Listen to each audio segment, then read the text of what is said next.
How y'all doing, man? Welcome back to yet another, actually, the last of Husky Hefe's book club as far as it pertains to A Sacred Woman by Queen of Fool.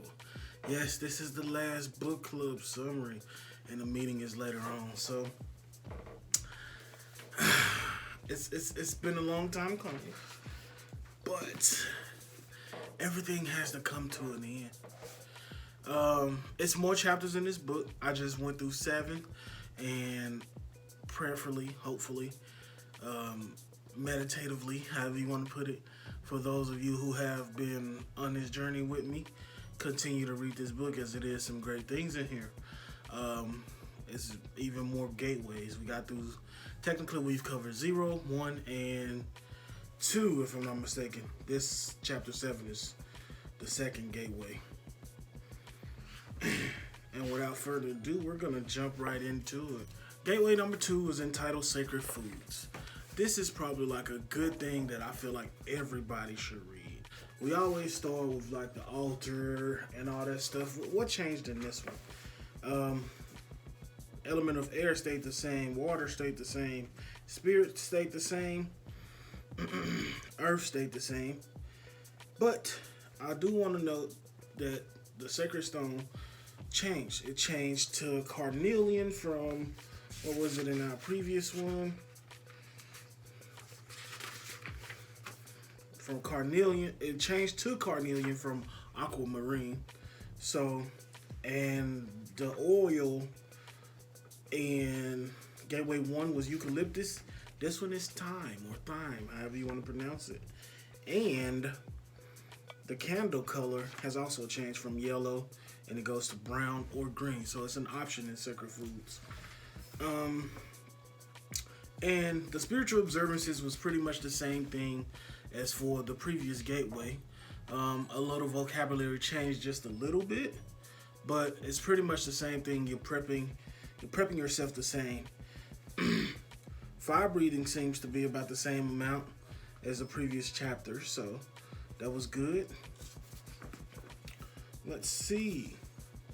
A good section she started out with when she started in this chapter was we become one with all we consume. So she recommends that we eat live, fresh fruits and vegetables, live foods. And by live, she means like plants are living things. So eat more things of that nature. Kind of steer clear from fleshy foods because they come with a lot of emotional scarring. Those animals have to sit in those plants and know that, oh, my day is coming. I'm probably about to die in the depression. And it's just what you put in your body, you eventually become. Or you feel the constraints of the world. And you want free-flowing, oxygen-rich foods and alkaline foods. So that's what she was getting with we become what we assume. And she went even further to talk about some of the things we consume on television, daily gossip, etc., etc. Sugar, white flour, or cocaine, it's all the same.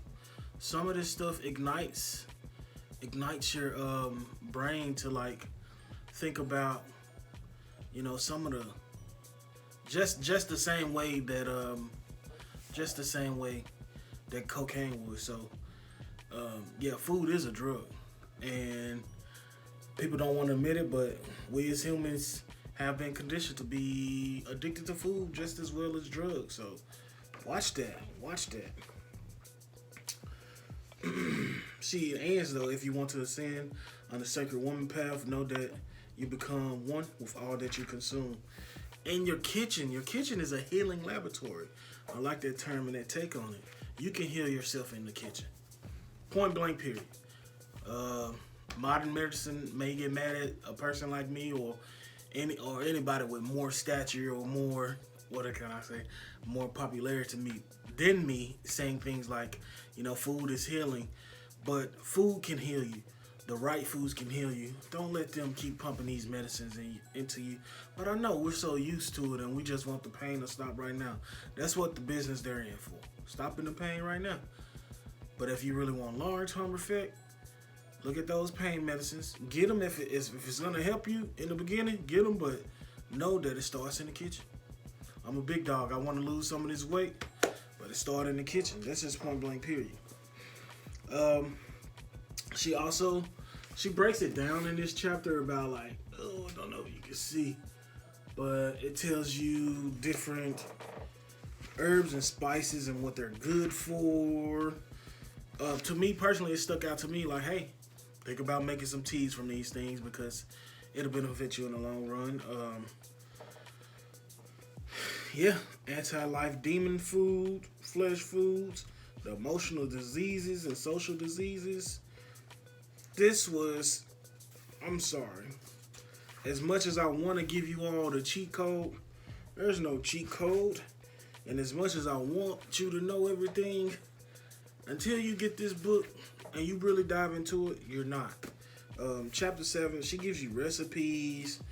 If you wanted like a chicken, curry chicken, she gives you recipes on how to make that without chicken, vegetable stew, sweet potato pie.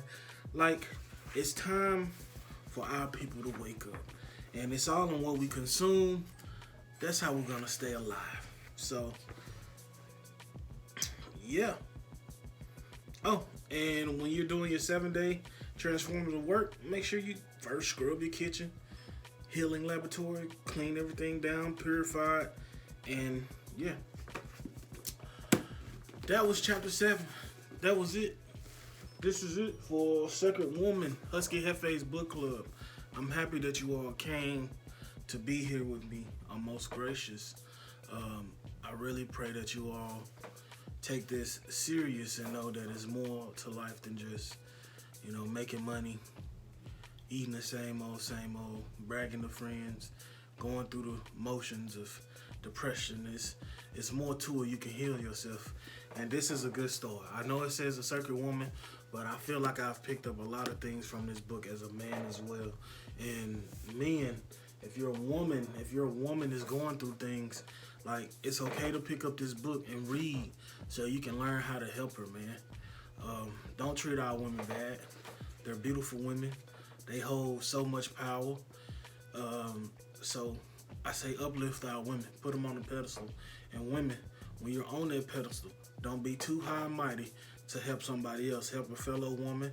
Help somebody else get up, because y'all are powerful. Y'all do hold, I feel like y'all hold the key to society. So with that being said, thank y'all. Thank y'all for everybody who participated, who came along for this journey with me. It's not over. I'm going to take a little hiatus because right now the internet is just too much. But nevertheless, we will be back with another Husky Hefe's book club, and I will be back better than ever. But right now, to all the women out there, go be a sacred woman. And to all the men, make sure your woman is sacred, man. Point blank period. And you too, man.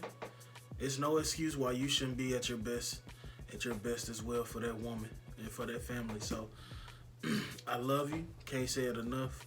Thank you. Can't say that enough. The sky's the limit. Actually, the sky's not the limit, because beyond the sky, it is space, and space is infinite. So shoot for everything. Shoot past the stars. This is it.